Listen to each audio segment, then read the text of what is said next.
নমস্কার বন্ধুরা, কেমন আছো সবাই? কুকিং শুকিং বাংলা চ্যানেলে তোমাদের অনেক স্বাগত।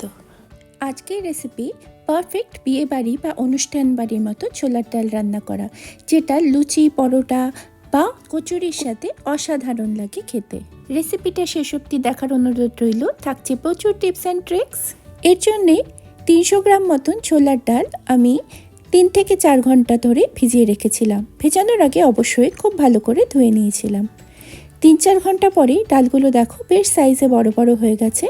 এই রান্নাটা আমি কড়াইতে করব। কড়াইতে ডালটা দিয়ে দিলাম পরিমাপ মতন গরম জল। ডাল যেখানে শেষ হচ্ছে তার থেকে 1 কড় মাপে বেশি গরম জল দিতে হবে। এর সাথে দিয়ে দিলাম 1 চা চামচ বা স্বাদ মতো লবণ, আর হাফ চা চামচের থেকে একটু বেশি হলুদ, আর 2 থেকে 3টে কাঁচা লঙ্কা যেটা আমি চিড়ে নিয়েছি। সব কিছু ভালোভাবে মিশিয়ে দিয়ে ডালটাকে সেদ্ধ হতে দিচ্ছি। মিনিট 20 থেকে 25-এর মাথায় ডালগুলো দেখো সেদ্ধ হয়ে গেছে। তোমাদের ওখানকার জলের কেমন কোয়ালিটি তার উপর আর ডালের কোয়ালিটির উপর এই সময়টা কিন্তু এদিক ওদিক হতেই পারে। ডালটা পারফেক্টলি সেদ্ধ হয়েছে কি করে বুঝবো? ডালগুলো একদম গোটা গোটা রয়েছে, কিন্তু হাতে একটু চাপ দিলেই ভেঙে যাচ্ছে। এই অবস্থায় গ্যাসটা বন্ধ করে 2 থেকে 3 হাতা ডাল আমি আলাদা করে তুলে রেখে দিলাম। এই ডালটা গরম অবস্থাতেই একটা হামান দিস্তার সাহায্যে এইভাবে ভালো করে পেস্ট করে নিচ্ছি। যতটা সম্ভব, যতটা ভালোভাবে এটা পেস্ট করা যাবে ততটাই কিন্তু ডালের টেস্টটা ভালো হবে। আসলে এই ছোলার ডালটা কিন্তু একদম গোটা গোটা থাকে। তোমরা অনুষ্ঠান বাড়িতে এরকম দেখেইছো যে গলা গলা ডাল কিন্তু আমরা পাই না পাতে। কিন্তু ডালের সঙ্গে জলটা মিশবে কি করে, একটা বডি দেবো কি করে, এই যে আমি পেস্টটা করে নিচ্ছি এটাই ওই ডালটাকে একটা ঘনত্ব দেবে। কড়াইতে পরিমাণ মতন সর্ষের তেল দিয়ে দিলাম, আর দিয়ে দিলাম 1 চা চামচ ঘি। তেলটা গরম হতে হতে দেখে নিই কী আমি ফোড়ন হিসাবে দেব। এই দেখো নিয়েছি 2 থেকে 3টে শুকনো লঙ্কা, ছেঁচে নেওয়া গোটা গরম মশলা, এর মধ্যে এলাচ, দারচিনি আর লবঙ্গ আছে, 2টো তেজপাতা মাঝখান থেকে চিড়ে নেওয়া, 1 চা চামচ জিরে আর 1 চা চামচ মৌরি। সব জিনিসগুলো তেলটা গরম হয়ে গেলে তাতে দিয়ে হালকা একটু নাড়িয়ে চাড়িয়ে তেলের সাথে ভালো করে মশলাগুলোকে মিশিয়ে দিচ্ছি। জিরে, মৌরি, শুকনো লঙ্কায় রং চলে আসলে দিয়ে দেব হাফ চা চামচের মতন হিং, আর সাথে সাথেই দিয়ে দেব 1 কাপ নারকেল কুড়ো। এর বদলে নারকেল কুচিও দেওয়া যেতে পারে। ভালো করে নারকেলটাকে ভেজে নিচ্ছি। হালকা একটা সুন্দর মিষ্টি গন্ধ আসলে এতে দিয়ে দেব 2 টেবিল চামচ করে কাজু কুচি আর কিশমিশ।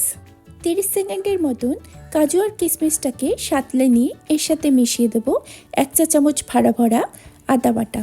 আদা এই রান্নাটায় কিন্তু খুব একটা ইম্পর্টেন্ট রোল প্লে করে। আদার গন্ধটা হিংয়ের সাথে মিশে, কাঁচা লঙ্কার সাথে মিশে খুব সুন্দর একটা গন্ধ এই ডালটাতে দেয়। প্রয়োজন মতন নুন দিয়ে দিলাম, আর সাথে দিয়ে দিলাম ওই যে বেটে রাখা ডালটা। পরবর্তী মিনিট খানেক ধরে গ্যাসের ফ্লেমটা মিডিয়ামে রেখে ডালটাকে ভালো করে মশলার সাথে মিশিয়ে নিচ্ছি। ভালো করে ফ্রাই করা হয়ে গেলে এবার দিয়ে দেব স্বাদ মতন চিনি। এই রান্নাটা কিন্তু একটু মিষ্টি মিষ্টি খেতেই ভালো লাগে, যেমন আমরা অনুষ্ঠান বাড়িতে বা মিষ্টির দোকানে পেয়ে থাকি। আমি এখানে 2 চা চামচ চিনি দিলাম। তোমরা এটা একদম নিজের স্বাদ অনুযায়ী দেবে। চিনিটা ভালো করে গুলে গেলে দিয়ে দেব সেদ্ধ করে রাখা ডালটা।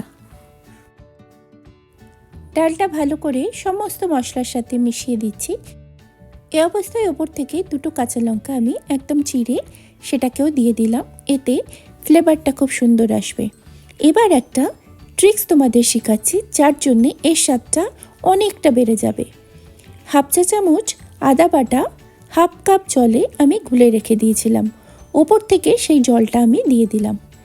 পরবর্তী মিনিট 5-এর জন্যে গ্যাসটা একদম লোতে করে এই ডালটাকে এবার আমি হতে দেব। মিনিট 5 হয়ে গেছে, ডালটা একদম শেষ পর্যায়ে। এবার ওপর থেকে দিয়ে দিলাম হাফ চা চামচ বাঙালি গরম মশলা, যার মধ্যে শুধু এলাচ, দারচিনি আর খুব সামান্য পরিমাণে লবঙ্গ আছে। ভালো করে গরম মশলাটা মিশিয়ে দিয়ে এবার ফিনিশিং টাচ দিলাম 1 চা চামচ গাওয়া ঘি দিয়ে। ডাল একদম রেডি। এবার গ্যাসের ফ্লেমটা বন্ধ করে ঢাকা দিয়ে স্ট্যান্ডিং টাইমে রেখে দিচ্ছি যতক্ষণ না লুচি ভাজা হয়। আমি এটা গরম গরম ফুলকো লুচির সাথেই সার্ভ করব। লুচি, হিঙের কচুরি, কড়াইশুঁটির কচুরি, যে কোনো স্টাফড পরোটা বা এমনি পরোটার সাথেও দুর্দান্ত লাগবে এই ছোলার ডালটা খেতে। রেসিপিটা কেমন লাগলো প্লিজ আমাকে কমেন্ট করে জানিও, আর পারলে একবার অবশ্যই বানিও। দেখবে সবাই তোমার রান্নার প্রশংসায় পঞ্চমুখ হয়ে যাবে। বন্ধুরা, যদি তোমাদের এই চ্যানেলটাকে ভালো লাগে, যদি আমার রেসিপি ভালো লাগে, তাহলে নতুন বন্ধুরা প্লিজ চ্যানেলটাকে সাবস্ক্রাইব করে আমাকে সাপোর্ট করো, পাশে থেকো। আমি কিন্তু চেষ্টা করছি তোমাদের কাছে ভালো ভালো অথেন্টিক রেসিপি নিয়ে আসার জন্যে। পাশে থেকো, সাথে থেকো বন্ধুরা। দেখা হচ্ছে অন্য কোনো রেসিপির সাথে। ততদিন সবাই খুব খুব ভালো থেকো, সুস্থ থেকো, সাবধানে থেকো। নতুন বছর সবার খুব ভালো কাটুক, সবাই সুস্থ থাকুক, সবাই সমৃদ্ধশালী হয়ে উঠুক। ঈশ্বরের কাছে এই প্রার্থনা নিয়ে আজকে আমি বিদায় নিচ্ছি। দেখা হবে নতুন বছরে নতুন কোনো রেসিপির সাথে। ভিডিওটা শেষ অবধি দেখার জন্যে সবাইকে অনেক ধন্যবাদ। Thank you for watching and bye for now.